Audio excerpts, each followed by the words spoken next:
Whatever you focus on, you will continue to attract. If you believe that all women are out to get you for your money and they'll all cheat on you, then that's what you're going to attract.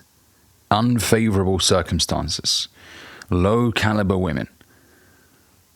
If you're thinking of all the potential losses that your business will experience before you've even launched your business, well, the likelihood of you actually launching it will probably be very slim. But let's say you did launch the business and all you focus on is, but what if we lose money here? What if we lose money there? I can pretty much guarantee that your business won't thrive because you're operating on fear.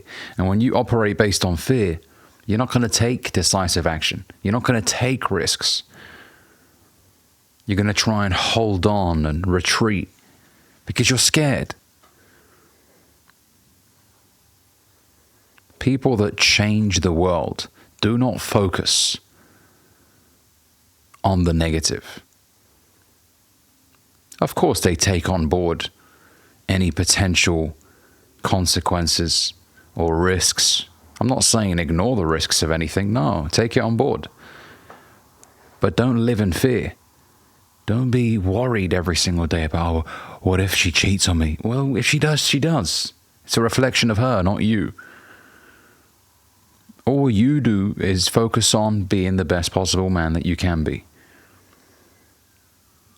Focus on leading. Focus on showing up for her in the most masculine way.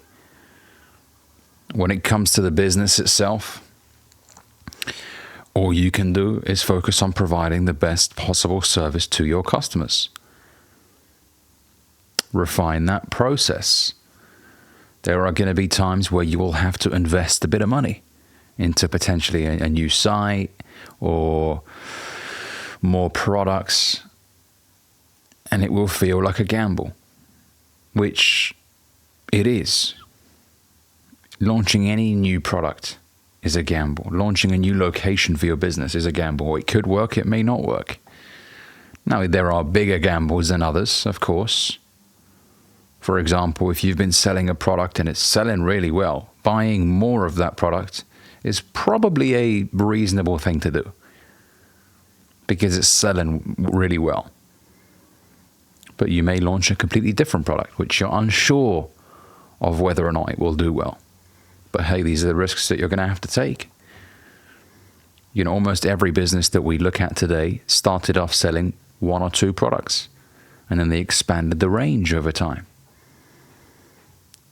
So things take time. There's a natural progression that will occur over time. But you cannot operate based off of fear. I used to, and I didn't feel good. I really didn't. I was too skeptical, man. And what skepticism leads to is inaction. That's why you probably have some relatives that will talk to you all day long about the risks of things. Maybe it's an uncle, maybe it's a cousin of yours, maybe it's your parents even. They're just too skeptical. They're always worried about the risks. And Jim Rohn put it best.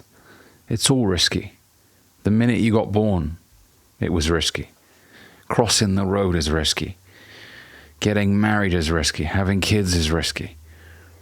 It's all risky. Now, I know some goofball's going to comment, well, Ali, doing this is different to doing that. Well, I get it. Some risks are more serious than others.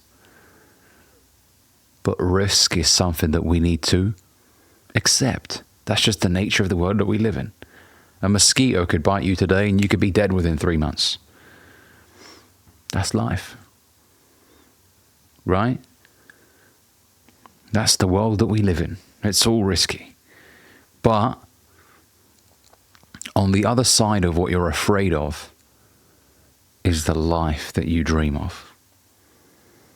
That life that you visualize in your mind, the beautiful house in Tuscany, the Mercedes 300 SL, I'm describing myself here, right? That life is out there, but it takes a special kind of man to achieve that life. A man who isn't going to sit there and worry about the risk all day, every day. It's a man who's going to go out there and take decisive action. And if you lose, if you fall flat on your face, it is what it is. You brush yourself off and you go again. This time round, you've got more wisdom. Now you know what not to do. Thomas Edison is someone that we still talk about. And he's somebody who looked at failure from a very different perspective. Instead of saying, oh, I failed 1,000 times, he said, I found 1,000 ways in which it doesn't work. See, that's perspective right there, man. That's a man who has a bigger mission behind why he's doing what he's doing. He's not driven by something trivial. This man had a big dream for humanity. Now, most of us will quit after the second or third attempt. This man failed over 1,000 times. But he still went out there and did it again and did it again and did it again. And then boom, we got the light bulb. And look, it's an individual we still talk about in 2023. We still commend him for his incredible achievement. Right? Change the way that you look at risk. Change your relationship with failure, which I always reference, is not losing. Failure is a learning experience. The only true failure in my books is quitting.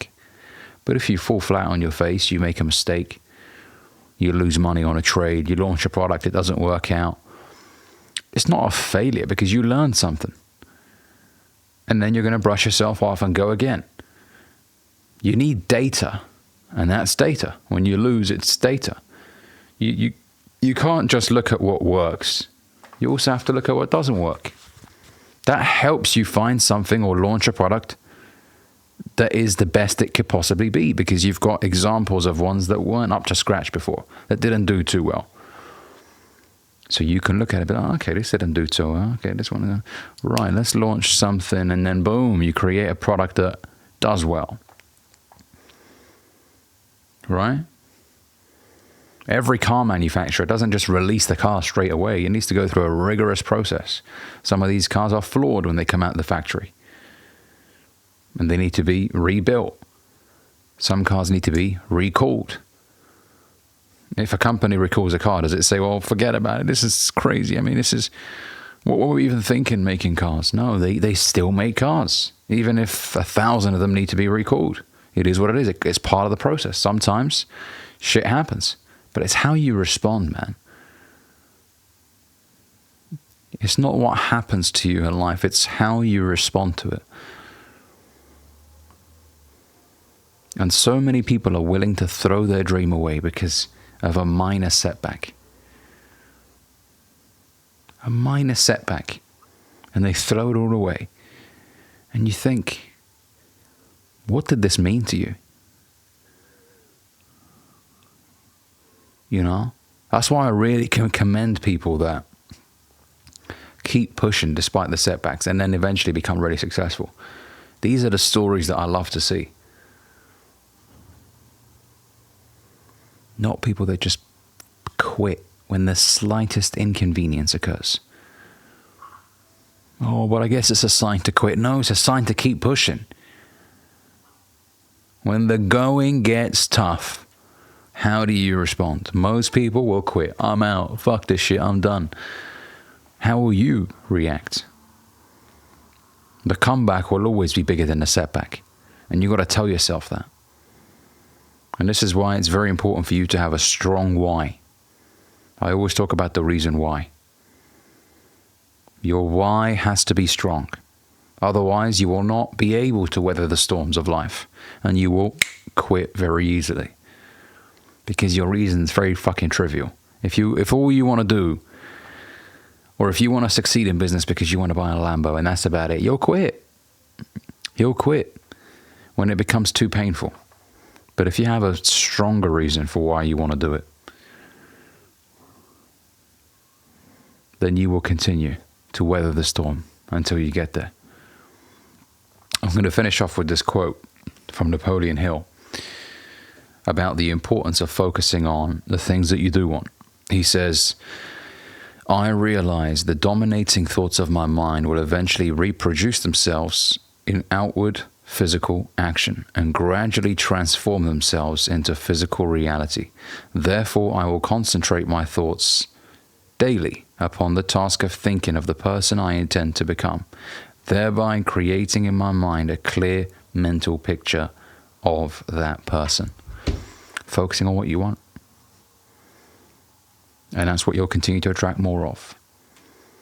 Hopefully this video has helped you, fellas. If it has, make sure you give it a like, comment, let me know what you think down below. And if you're new here, consider subscribing. I'll see you boys in the next one.